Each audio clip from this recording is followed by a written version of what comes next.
10명 중에 7명이 국가의 재정 상태를 걱정을 해서 재난지원금을 받고 싶지 않다라고 지금 조사가 되고 있고요. 정부 재정당국이 전부 다 반대를 하고 있습니다.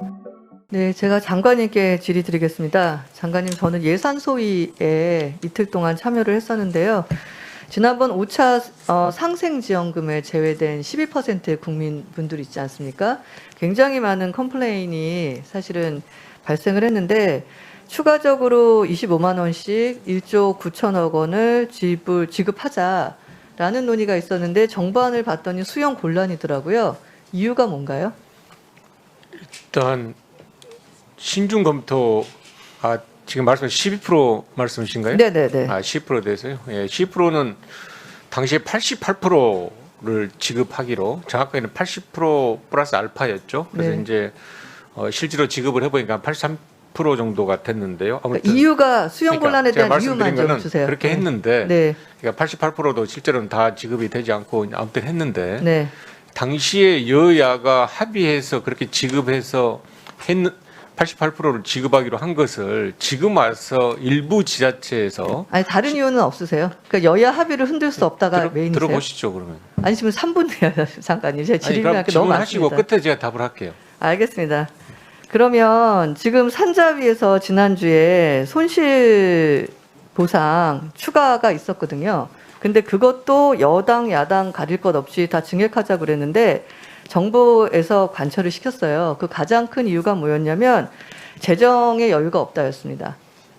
그리고 김부겸 국무총리나 홍남기 경제부총리께서도 지금 국가재정에 대한 문제로 추가 재난지원금 반대하고 있는데 제가 지난주에 이게 국비가 들어가니까 지방비 매칭이 돼야 되잖아요. 근데 그때 질의 드렸을 때는 지방 재정 현황을 파악을 아직 안 했다라고 하셨는데 혹시 그 사이 파악해 보셨나요? 그러니까 구체적으로 지금 얼마나 지방자치단체 부담을 시키냐에 따라서 네. 그 부담이 되냐 안 되냐 판명이 되겠죠. 막연하게 지금 현재 그러면 지방 재정이 작년이나 부담이다라고 재작년 수준으로는 이야기하기는 여력이 쉽지 않을 것 됩니까? 같습니다. 작년이나 재작년 수준으로 여력이 됩니까?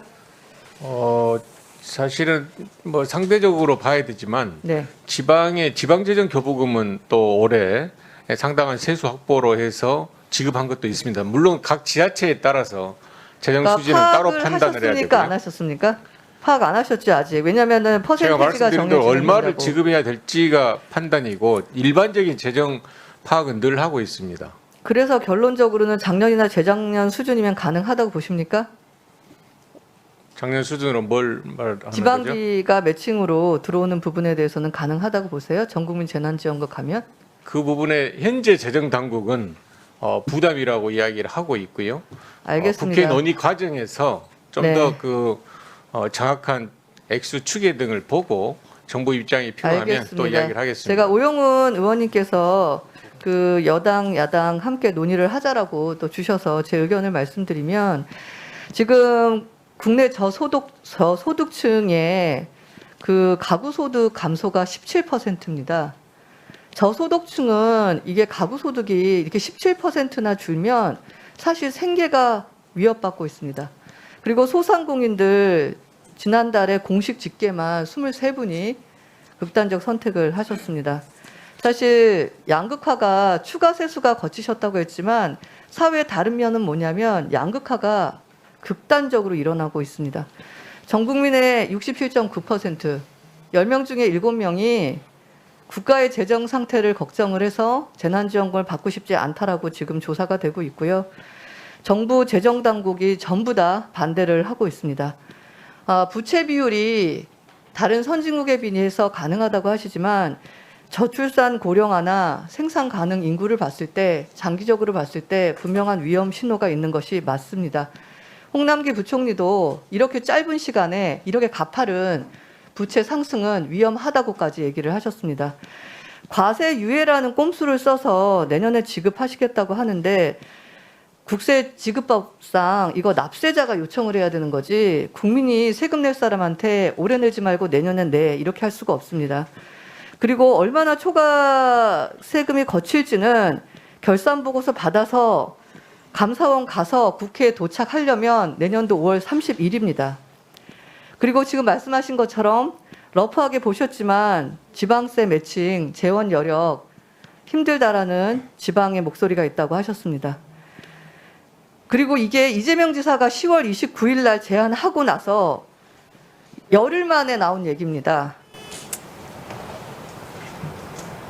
저는 전국민 재난지원금 받지 않겠다라는 국민의 의견을 무시하고 국가의 재정 원칙까지 무시하고 그다음에 이 분야를 전문적으로 하는 재정당국의 의사를 무시하고 후보가 말한 지 열흘 만에 이 절차를 전혀 점검하지 않은 채 방역 지원금을 지급하겠다고 더불어민주당은 나오는 이 일절차를 무시하고 저는 이 모든 것들을 다 거친 다음에 논의를 해야 된다고 생각합니다. 이상입니다.